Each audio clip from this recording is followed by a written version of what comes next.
This video is to show you how to do a closed seam cast on that you would use, for example, at the toe of toe-up socks. And to do it, you will need 2 short circular needles. You do have to knit with both ends of the same needle, and so 30 centimetres is about as short as I can comfortably manage, and that's what I've got here. These are the same size needle, they're both 3.5 millimetres, but I've got them in different colours so that I can tell which is which. Sometimes it's helpful to do that. So you start with a slip knot, and you place the slip knot on one of your needles.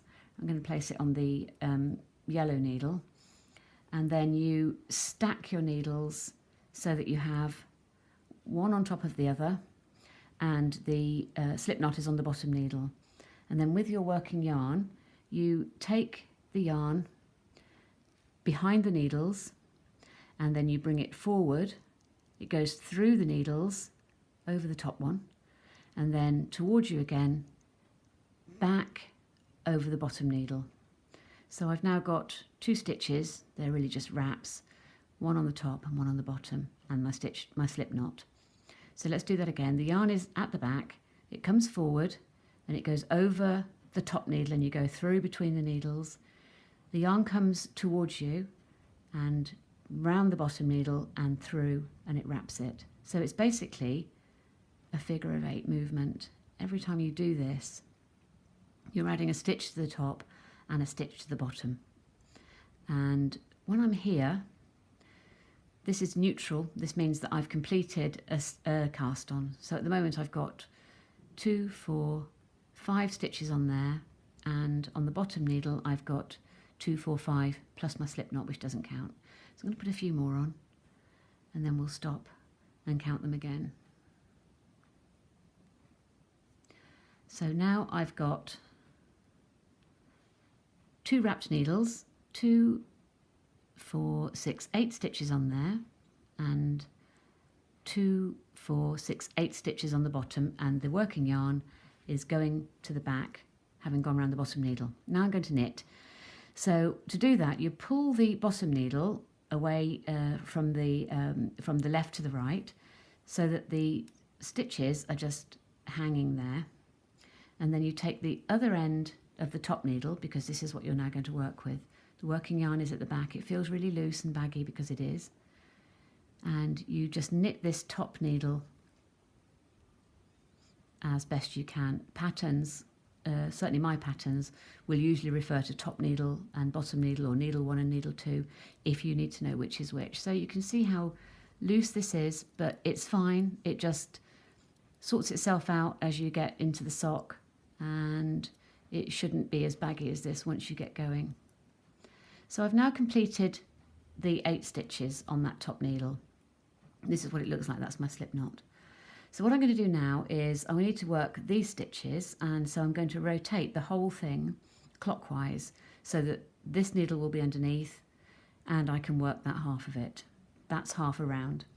So now I'm going to rotate the whole thing clockwise like that, and I'm going to pull this needle, which has now become the bottom needle, from left to right, and I'm going to push the top needle back so that I can knit this needle across as well. Now when you knit the second needle, one thing you need to be aware of is that because the stitches are really just wraps, you need to knit this one through the back of the loop. That's the slip knot, doesn't count. So I'm going to take the top needle's other end, and I'm just going to slip that slip knot without working it. It's just there as an anchor. We're going to get rid of it soon. Now this second half of the round, you can see how baggy those stitches are. Instead of knitting it normally through the front of the loop, I'm going to knit these 8 stitches through the back of the loop, just to tighten them up and to twist them so that the seam of your sock looks just like knitting. If you knit them normally, they will actually remain twisted from your figure of 8 cast on, and you'll be able to see them, and it also might be slightly uncomfortable, but this tightens it up and also evens out any of that twisting. So I've now knitted across that needle. I've got a little baby toe appearing here, so we're going to do that twirling movement again, I'm going to rotate everything clockwise. So I get hold of it and rotate it clockwise, pull out the bottom needle, push the top needle back, and what I've got now is actual real knitting. It's still a little bit loose, but these are now real stitches. Take hold of the other end of the top needle, and I'm going to knit these. Normally, for socks, for example, your pattern would now tell you to start increasing at each end of each needle. I'm now beginning round 2, because having knitted 2 needles, you've completed a round. And that's one reason why sometimes it's helpful to have needles that are different colour, because it means that you can always know that if it's green, I've done the first half of the round.